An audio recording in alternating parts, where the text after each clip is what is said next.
If you haven't heard already, the Employment Rights Act 2025 came into force in December last year. It was given royal assent, and it's going to be coming into effect during the course of this year and over the course of next year as well. So lots of changes being made to the employment law landscape. The Employment Rights Act 2025 introduces comprehensive protections for workers on zero-hours contracts, low-hours contracts, and agency workers. The Act also contains provisions on collective agreement contracting out, which allow independent trade unions to negotiate alternative arrangements that exclude these rights. The extent to which unions will agree, however, remains to be seen.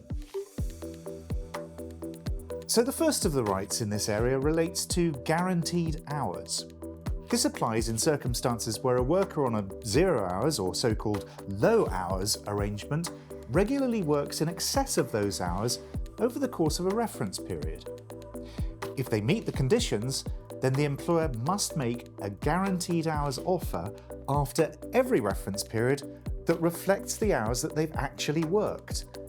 It's not just a case of the individual having the right to request the offer, the employer must be proactive in offering it. The second of the rights is that employers must give reasonable notice of shifts and cancellations or changes to shifts to workers on zero-hours contracts or specified low-hours contracts.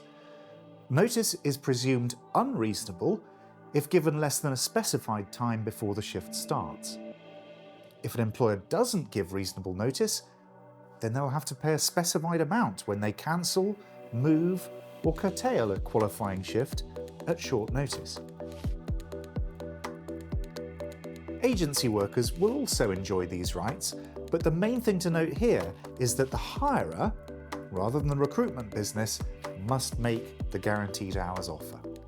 For more details, please head to our website mishcon.com and look for the Employment Rights Act Hub.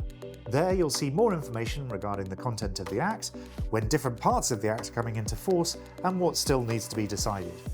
You'll also be able to download guides as to what employers should be doing to prepare for the changes and what training we have available for your managers and HR teams.